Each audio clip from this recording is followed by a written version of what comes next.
Supreme court of Pakistan نے متی اللہ جان ہمارے ایک کورٹ رپورٹر ہیں، ان کے خلاف سو موٹو ایکشن لیا ہے کنٹیمپٹ آف کورٹ کے سلسلے میں، اور اسی دن اسلام آباد ہائی کورٹ میں ایک پیرالل بالکل اسی قسم کی درخواست پیش کی گئی کہ ان پر کنٹیمپٹ آف کورٹ ہونی چاہیے متی اللہ جان پر۔ اس کے فیصلے میں عطا من اللہ جو چیف جسٹس ہیں اسلام آباد ہائی کورٹ کے، انہوں نے لکھا کہ یہ نہیں ہونی چاہیے۔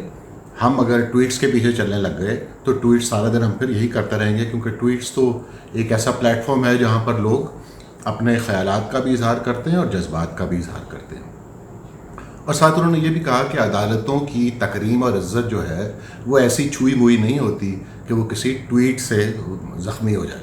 اور سو موٹو ایکشن کے حوالے سے سپریم کورٹ نے کہا کہ متی اللہ جان نے 10 جولائی کو ایک ٹویٹ کی جس میں کنٹیمپٹ کا پہلو نکلتا ہے، وہ بھی میں آپ کے سامنے دہرا دیتا ہوں، کوئی حرج نہیں ہے۔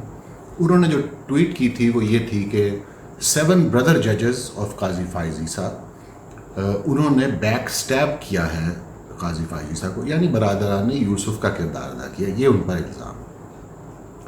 اب ہم ٹویٹر کا اگر جائزہ لیں تو باقی وہاں کیا کیا لکھا ہوتا ہے وہ لمبی اب طویل بات ہو جائے گی، اسے چھوڑیے۔ اس بنیاد کے اوپر ان پر یہ کنٹیمپٹ آف کورٹ کا نوٹس انہیں ایشو کیا گیا۔ کنٹیمپٹ آف کورٹ کا تصور ذرا پہلے دیکھ لیجئے۔ آپ نے یہ اصطلاح بہت دفعہ سنی ہوگی پاکستان میں مسلسل، اور پچھلے 2-4 سال میں تو ہم نے تسلسل سے سن رہے ہیں۔ Contempt of parliament by the way, جو سب سے بڑا ہمارا ادارہ ہے، وہ آپ نے کبھی نہیں سنی ہوگی، آج تک اس طرح بھی نہیں سنی ہوگی۔ ہم اس پارلیمنٹ پر لعنت بھی بھیجی گئی اور بڑے بڑے سربراہ لوگ، ہمارے وزیر اعظم صاحب نے بھی بھیجی تھی، تو وہ اس کی کوئی تقریم نہیں ہے۔ ہم کورٹ، کنٹیمپٹ آف کورٹ کے تصور پہ صرف بات کرتے ہیں۔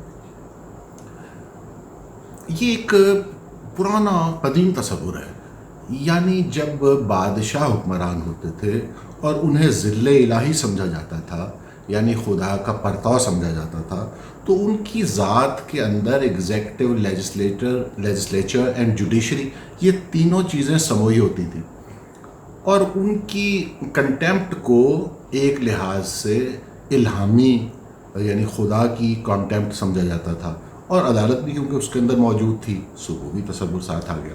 تو جو معاشرے جمہوری طور پر ترقی کرتے گئے، وہاں پر کنٹیمپٹ آف کورٹ کا تصور سمٹتا چلا گیا اور محدود ہوتا گیا۔ لیکن ہمارے جیسے معاشرے جو باوجود جمہوریت میں اس قدر آگے نہیں جا سکے، جمہوریتیں کمزور رہیں جہاں پر، وہاں پر کنٹیمپٹ آف کورٹ کا تصور اب بھی نافذ العمل ہے، اور بڑی شد و مت کے ساتھ اس پر اصرار بھی کیا جاتا ہے۔ اب یہ کورٹ کی جو اپلیکیشن ہے اس کنٹیمپٹ آف کورٹ کے لاء کی، اس میں بھی کیونکہ ہمارے یہاں پر کوئی توازن برقرار نہیں رکھا جاتا، یعنی اس میں یکسانیت آپ کو نظر نہیں آتی، تو شاید اس کیس کے ذریعے ہمیں موقع مل جائے کہ ہم اس میں کچھ یکسانیت پیدا کر سکیں، کیونکہ ہمارے سامنے درجنوں مثالیں ایسی ہیں جس میں کورٹس کی توہین کی گئی، and the court choose to look the other way, اور اس پہ کوئی نوٹس نہیں دیا گیا۔ یہ ابھی حال کی باتیں ہیں، ان کو کیا دہرانا، قاضی فائز عیسیٰ کیس کی مثال دیتے ہیں، یا آپ شوکت صدیقی صاحب کی کیس کے حوالہ دے سکتے ہیں، یا وقار سیٹھ صاحب کے case per contempt of court کیا ہونا تھا، وہ تو باقاعدہ پریس کانفرنسز ہوئیں، نون چیزیں ہیں، وہ ریکارڈڈ چیزیں ہیں، وہ اس کے اوپر اداروں کے PR ڈپارٹمنٹس جو تھے انہوں نے پریس کانفرنسز شروع کر دیں، اور جسٹس وقار سیٹھ کو انڈین ایجنٹ تک ڈکلیئر کر دیا گیا، لیکن اس پر کوئی کنٹیمپٹ کا نوٹس ایشو نہیں ہوا۔ بہرحال اس میں بھی ہمیں دیکھنا پڑے گا کہ ہم اس کا کوئی ایسا پیمانہ، اس کیس کی بدولت ہی چاہے کر لیں، ہم ایسا پیمانہ مقرر کر لیں کہ وہ سب پر یکساں اطلاق ہو۔ اگر ہم نے یہ قانون رکھنا ہے، میں ذاتی طور پہ تو اس قانون کو ہی ایک مذاق خیزی سمجھتا ہوں اس دور میں۔ اب اس سے آگے بڑھنے سے پہلے میرا خیال ہے ہم متی اللہ جان کا تعارف بھی ہو جائے، اور سپریم کورٹ کا تعارف بھی آپ سے میں کروا دیتا ہوں۔ متی اللہ جان کون ہے؟ ایک انتہائی دلچسپ آدمی ہے۔ آپ انہیں عام زبان میں سرپھرا انسان بھی کہہ سکتے ہیں، آپ انہیں آشفتہ سر کہہ سکتے ہیں، آتش زیر پا، یعنی حق گوئی کی اگر کوئی تجسیم کی جائے تو وہ متی اللہ جان ہے، جو انتہائی بہادر آدمی ہے، اور مسلسل زہر حلاحل کو زہر حلاحل ہی کہہ رہا ہے، قند نہیں کہہ سکا۔ زندہ خداؤں کا انکار کرتا ہے اور صبح و شام کرتا ہے. ایک انوکھا آدمی ہے وہ ہمارے درمیان. آپ یہ سمجھیے کہ وہ معاشرے کے ضمیر کی آواز ہے، کیونکہ یہ بہت مشکل کام ہے، خاص طور پر ایسے معاشرے میں جہاں پر بونے اور بالشتیے اپنی نوکریاں اور اپنے مفادات کے تحفظ کے لیے اور اپنے عہدے بچانے کے لیے دن رات یا تو جھوٹ بولتے ہیں اور یا خاموشی کو بہتر جانتے ہیں.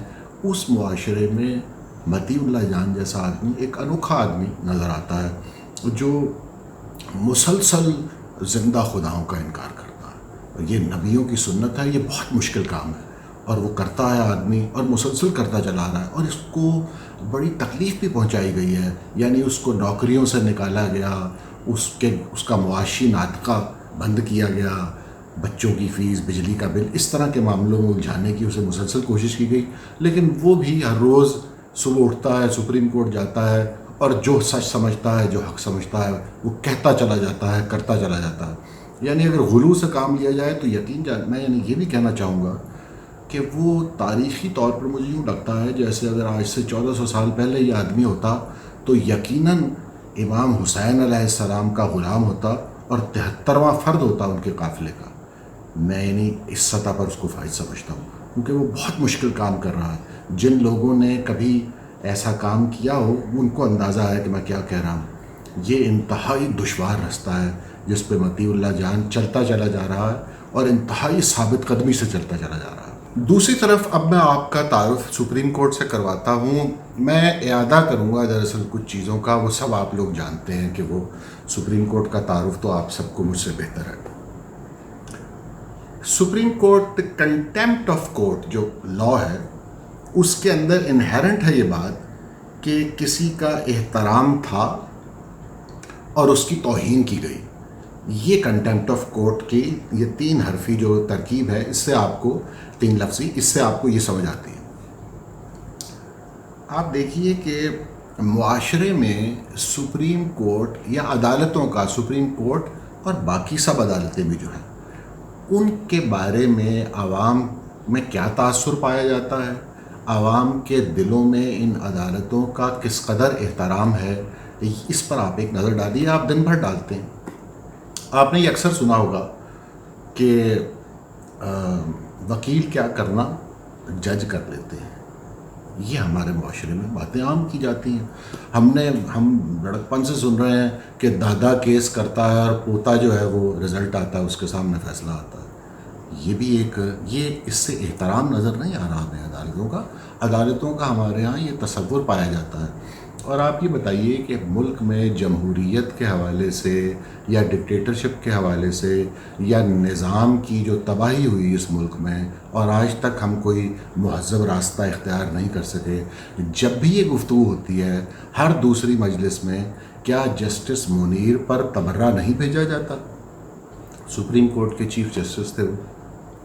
تو یہ سلسلہ جنہوں نے کہہ دیا تھا کہ یہ اسمبلی صحیح توڑی گئی ہے اور گورنر جنرل کا فیصلہ درست ہے، وہاں سے یہ بات شروع ہوتی ہے اور اس کے بعد پھر ایک سلسلہ ہے چلتا چلا آ رہا ہے. آپ یہ بتائیے کہ کیا انوار الحق اور مولوی مشتاق کا ہمیں احترام کرنا چاہیے؟ کیا ان عدالتوں کا ہمیں احترام کرنا چاہیے جہاں پہ انوار الحق اور مولوی مشتاق صاحب جیسے جج موجود تھے، جن کے بارے میں آپ سب جانتے ہیں کہ انہوں نے بھٹو کا قتل کیا تھا. قتل نہیں صرف کیا، وہ کرائے کے قاتل تھے. تو کیا کرائے کے قاتلوں کا احترام کیا جانا چاہیے؟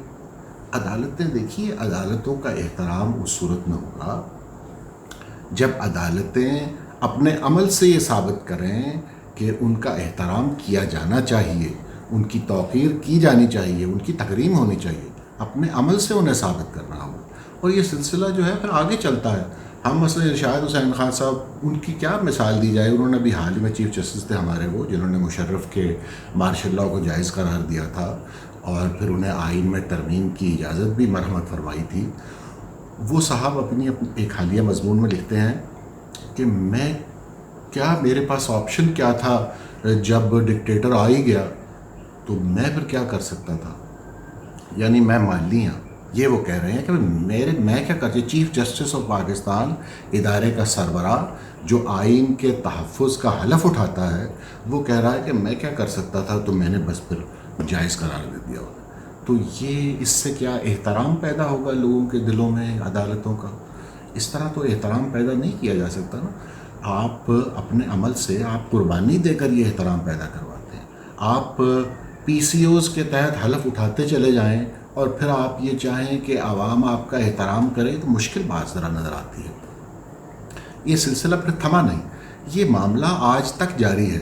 یعنی آپ ثاقب نثار صاحب پہ نظر ڈالیے، میں گھبراؤں گا نہیں، مجھے شرم نہیں یہ کہنے میں کہ وہ اسفل السافلین کے درجے پر فائز تھے۔ یعنی اس قدر چھوٹا آدمی جس نے ہمارے بزرگوں کی توہین کی اور مسلسل کی، حسین نقی صاحب کی توہین کی، اس نے مسلسل لوگوں کی توہین، اپنے ذاتی چھوٹے سے مفاد کے لیے، اپنا بھائی ان کا ڈاکٹر تھا، انہوں نے پی کے ایل آئی کا منصوبہ ناکام کرنے کی کوشش کی، ایک اتنے بڑے ادارے کو انہوں نے صرف اپنی ذاتی منفعت کی خاطر قربان کر دیا۔ کیا اس بات پر ہمیں ان عدالتوں کا احترام کرنا چاہیے؟ میرا خیال ہے کہ یہ سب سے پہلے ہمیں یہ احترام لوگوں کے دلوں میں پیدا کر، بلکہ احترام کا تو رشتہ ہی یہ ہوتا ہے، وہ دلوں میں ہوتا ہے۔ آپ کسی قانون میں تو یہ نہیں لکھ سکتے ہیں کہ آپ اس کا احترام کیجئے، اس سے محبت کیجئے، اس سے نہ کیجئے۔ یہ جو جذبات ہوتے ہیں یہ تو امڑتے ہیں اور یہ آپ کی فطری طور پر آپ کے اندر سے برآمد ہوتی ہے۔ تو لہٰذا پھر اسی طرح میں اور بھی مثالیں بہت ہیں، لیکن بات صرف اتنی سی ہے کہ ہمیں اگر عدالتوں کا احترام کروانا ہے تو اس کے لیے ضروری ہے کہ پہلے عدالتیں اس مرتبے پر فائز ہوں جہاں پہ تمام پاکستانی، تمام عوام کہہ رہی ہو کہ ہاں بھائی ان کا احترام ہونا چاہیے، یہ ہمارے محافظ ہیں، یہ ہمارے آئین کے محافظ ہیں۔ اور اگر ایسا نہیں ہوگا تو پھر اس کے بعد تو سیاست ہی بچتی ہے کہ لوگ کہیں سیاسی طور پر اس کے حق میں فیصلہ دیں تو لوگ مخالفین واہ واہ کریں، حامی جو ہیں وہ آپ پہ تنقید کریں۔ یعنی سارا وقار ہی مجروح ہو گیا، وہ اعتبار ہی اٹھ گیا، وہ اعتماد ہی نہیں رہا۔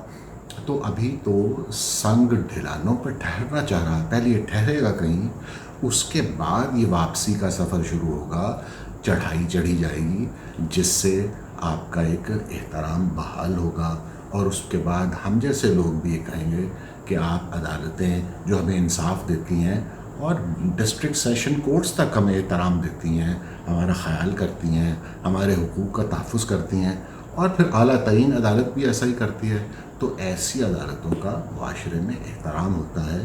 اور کنٹیمپٹ آف کورٹ کا لفظ سن کر ہم بھی کہیں کہ ہاں بھائی ان کی عزت ہے، لہٰذا ان کی کنٹیمپٹ بھی نہیں ہونی چاہیے۔